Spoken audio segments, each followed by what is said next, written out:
Eu quero falar sobre alguma coisa que é assim. Muitas vezes nós pensamos assim, precisamos ter fé, simplesmente fé. E quando encontramos em Hebreus, nós falamos fé, o firme fundamento, as coisas que não se veem, mas fé. E eu cheguei a uma conclusão que fé é você não acreditar nos teus olhos materiais. É não acreditar no teu ouvido material. E é sobre isso que eu quero falar nessa manhã com vocês. Eu quero ver junto com vocês pessoas que elas olhavam simplesmente a circunstância, o momento delas, e elas não viam o que Deus estava enxergando. Eu falo o seguinte, que nós enxergamos numa reta, né, tal, mas Deus já está enxergando na curva e virou a outra curva e Ele está lá enxergando. Nós olhamos que, enquanto nós estamos enxergando apenas aqui na frente, enquanto nós estamos apenas confiando no que os nossos olhos veem, apenas confiando no que os ouvidos ouvem, nós não conseguimos sentir, desfrutar da plenitude de Deus para a minha vida e para a tua vida.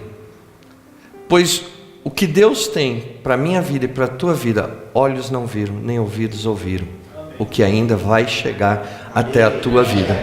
Então, 2 Reis capítulo 4, e eu tenho 3 textos para lermos sobre essas coisas, mas 2 Reis capítulo 4, do versículo 1 e 2 diz o seguinte: certa mulher das mulheres dos discípulos dos profetas chamou Eliseu dizendo: meu marido, teu servo, morreu, e tu sabes, ele temia o Senhor.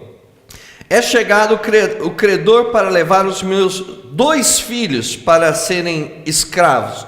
Eliseu lhe perguntou: que te hei de fazer? Diz-me, o que tem em tua casa? E ela respondeu: tua serva, o que ela tem em casa? Nada, senão uma botija de azeite. Primeira coisa, nós vemos que essa mulher, ela estava muito brava.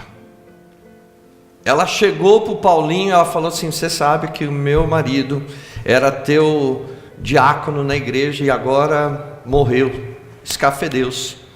E agora os caras estão vindo buscar, o pessoal do imposto de renda está querendo vir buscar. Se fosse um tempo atrás, você falaria: o japonês da federal está vindo me buscar. Mas você sabe que ele temia a Deus. E aí, quando o profeta pergunta: o que você tem? Ela simplesmente responde: eu não tenho nada.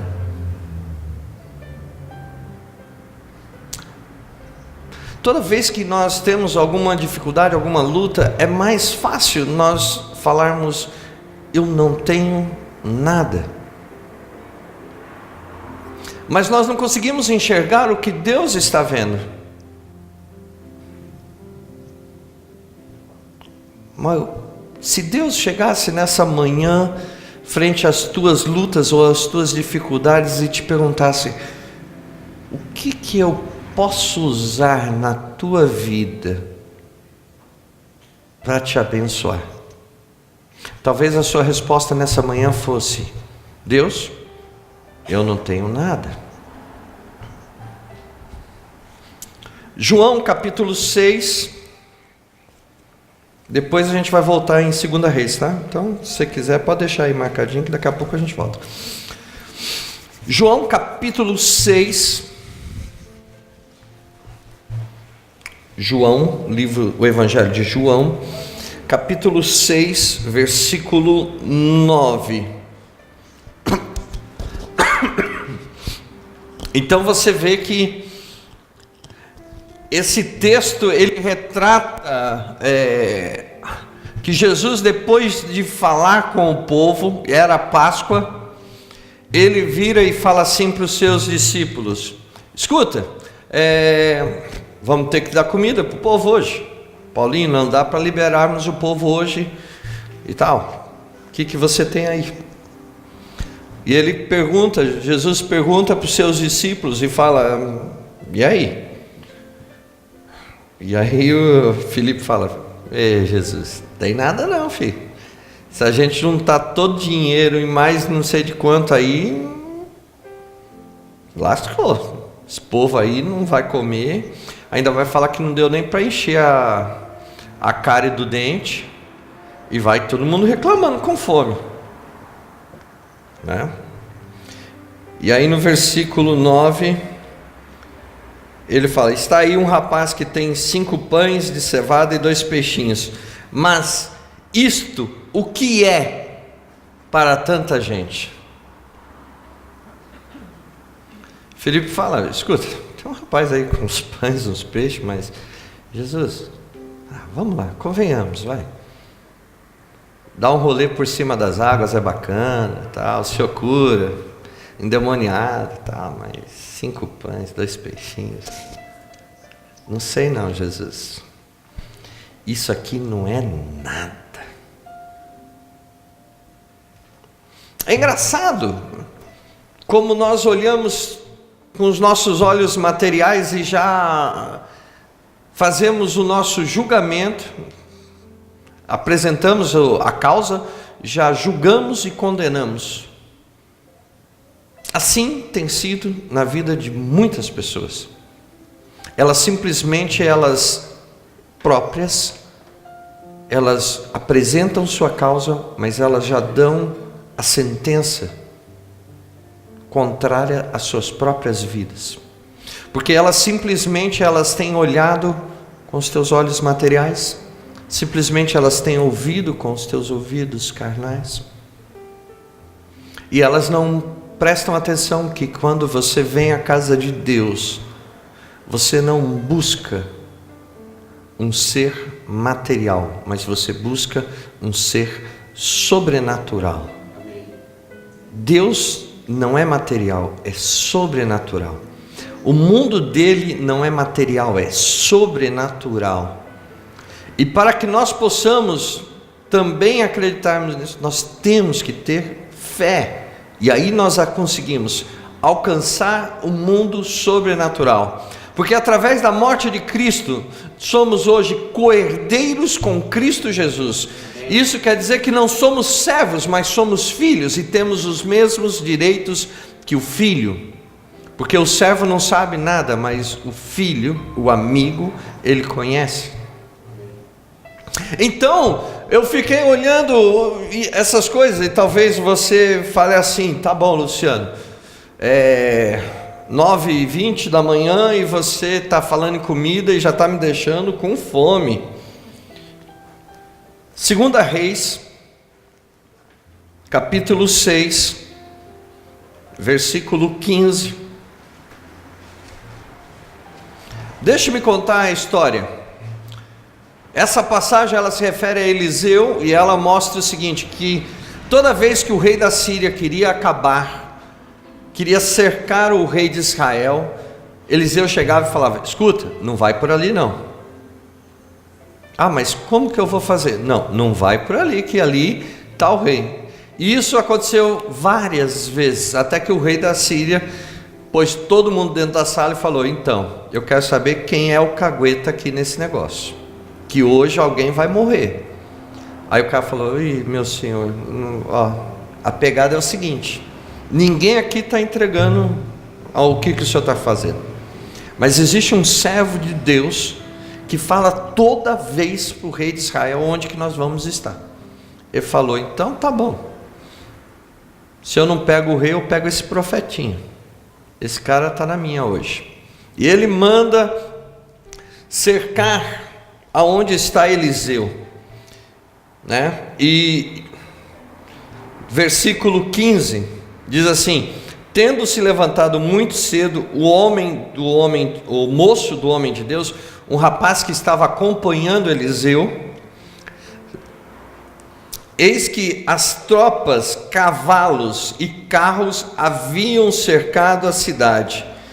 Então o moço lhe disse: ai, meu senhor, que faremos? Mais uma vez ele olha o que? O material. Quando ele levanta, você imagina, você levanta de manhã, abre a janela assim, você fala, ai, pelo amor de Deus, que solzinho maravilhoso, você quer pegar um solzinho no rosto, você olha e fala, caramba, lascou, está todo o exército inimigo aqui hoje, e cercaram tudo que é lugar, está cercado, e agora o que nós vamos fazer? E ele chama Eliseu, fala, Eliseu, o que nós vamos fazer? Nós somos dois, cara, a casa caiu, você já viu o exército?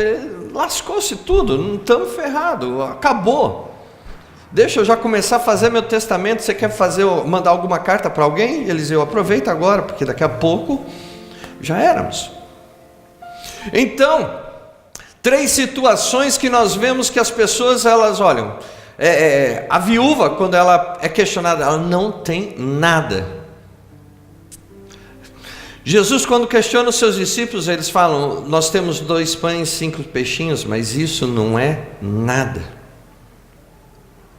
O moço com Eliseu, quando vê todo o exército que está em volta dele, ele vê que eles não são nada. Assim tem sido com muitas pessoas que estão aqui. Elas têm achado que elas não são nada. Querido, quando você pega uma semente em tua mão de uma árvore, você olha e vê uma semente de uma árvore. Deus, quando Ele olha para a mesma semente, Ele vê uma floresta. Glória a Deus. Aquela mulher, quando chegou o profeta e perguntou o que você tinha em casa, ela não tinha nada a não ser azeite, mas aos olhos de Deus Ele falou, hoje vai haver muito azeite. E a palavra de Deus diz o seguinte, que o profeta falou, então vai e busca lá, pode buscar vasilhas na casa dos teus vizinhos, busca aonde tiver uma vasilha nesse bairro, vai atrás. E ela foi, e aquele azeite que ela considerava que não era nada, foi multiplicando-se. Enquanto havia vasilha naquela casa, enquanto havia as vasilhas dos seus vizinhos, havia azeite brotando daquela botija. Porque Deus, Ele não olha com os meus olhos, Ele olha lá na frente. Deus, Ele não vê a minha dificuldade, Ele vê a minha bênção. E é isso que eu quero que você entenda nessa manhã. Não enxergue os teus problemas, não enxergue as tuas dificuldades, enxergue a Deus, e o azeite vai multiplicar na tua casa.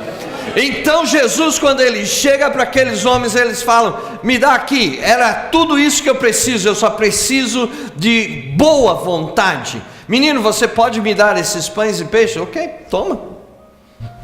Senhor, obrigado. Talvez aos olhos dos meus discípulos não sejam nada, talvez eles não estejam enxergando, mas por esse pouco que está na minha mão, eu quero te agradecer. Porque é com o pouco que está na minha mão que o Senhor vai fazer um milagre nessa manhã. Amém. E ele começa a cortar o pão, peixe, e alimentou todo aquele povo, e ainda sobrou-se 12 cestos de alimento. Sabe por quê? Porque Jesus não estava vendo com os olhos de Filipe, ele não estava vendo as dificuldades, mas ele estava enxergando a bênção de Deus. Quando esse homem, ele pega e fala isso para o moço de Eliseu, ele fala isso, então, no versículo 16, então respondeu, não tema, porque mais são os que estão conosco do que os que estão com eles. Orou Eliseu e disse, Senhor, peço-lhe, abra os olhos para que veja.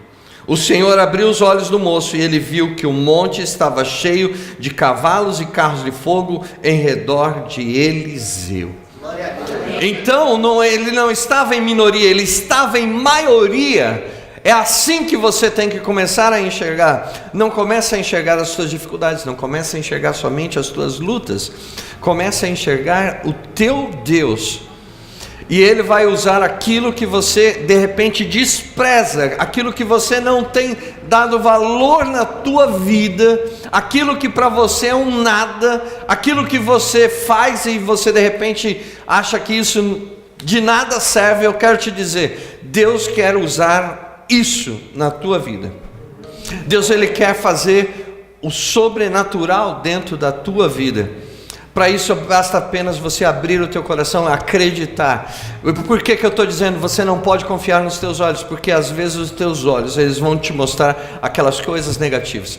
Você não deve confiar nos teus ouvidos materiais, carnais, porque vai haver pessoas que vão falar assim: escuta, amaldiçoa o teu Deus e morre, como foi a esposa de Jó, quando ela viu todo aquele sofrimento de Jó. E eu quero te dizer, continue confiando em Deus, continue acreditando em Deus.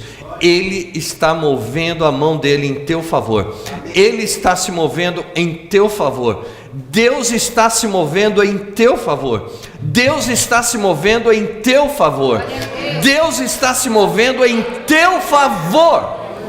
Então não importa o que você tem nas tuas mãos, mesmo que considere nada, para Deus é o suficiente para Ele realizar um milagre na tua vida. Aquilo que você de repente pensa que está precisando que Deus faça, de repente já está na tua vida, e Ele apenas vai pegar essa semente e vai multiplicar dentro da tua vida. Então, o que tem os teus olhos visto, o que tem o teu espírito visto, que nessa manhã possamos sair daqui não olhando mais com os nossos olhos carnais, mas com nossos olhos espirituais. Fique em pé. Deus, nessa manhã eu quero te pedir pelos meus irmãos que se reúnem nessa manhã comigo aqui, pessoas que talvez, Senhor Deus, elas têm colocado nas suas mãos e elas não têm acreditado. Pessoas que têm achado que elas não são nada, que não têm nada de valor. O Senhor nessa manhã está dizendo que elas têm valor e elas são importantes. Deus, muito obrigado pelos meus irmãos que estão aqui. Que a fé deles, ó Deus, seja aumentada, acrescentada, que eles possam crescer, Senhor Deus. Que quando eles tiverem as suas lutas e as dificuldades, eles possam falar: Senhor, eu não acredito nos meus olhos, eu não acredito nos meus ouvidos, mas eu acredito em Ti. Que cada lágrima seja enxugada e colocada um sorriso. Que no meio das suas lutas, das suas dificuldades, eles possam se levantar como guerreiros. E mais ainda, Deus, como Teus filhos. Que nas despensas das casas, Senhor, onde não tem alimento, que o Jeová Jireh possa multiplicar. Aonde houver, ó Deus, desavença na casa dos meus irmãos, que a Tua paz possa estar inundando o lar deles. Oh Deus, traz paz ao coração dos meus irmãos, para que eles possam continuar no Teu caminho e confiar, Senhor, que o Senhor está fazendo o melhor por eles. Muito obrigado, Senhor, por esta manhã. Muito obrigado, Senhor, pelo privilégio de falar da Tua palavra. Muito obrigado, Senhor, porque somos Teus filhos e o Senhor não vai nos desamparar. Obrigado pelo Teu amor e a Tua misericórdia que se renovam a cada manhã. E elas se renovaram mais uma vez em nossas vidas. Muito obrigado, Jesus. Amém.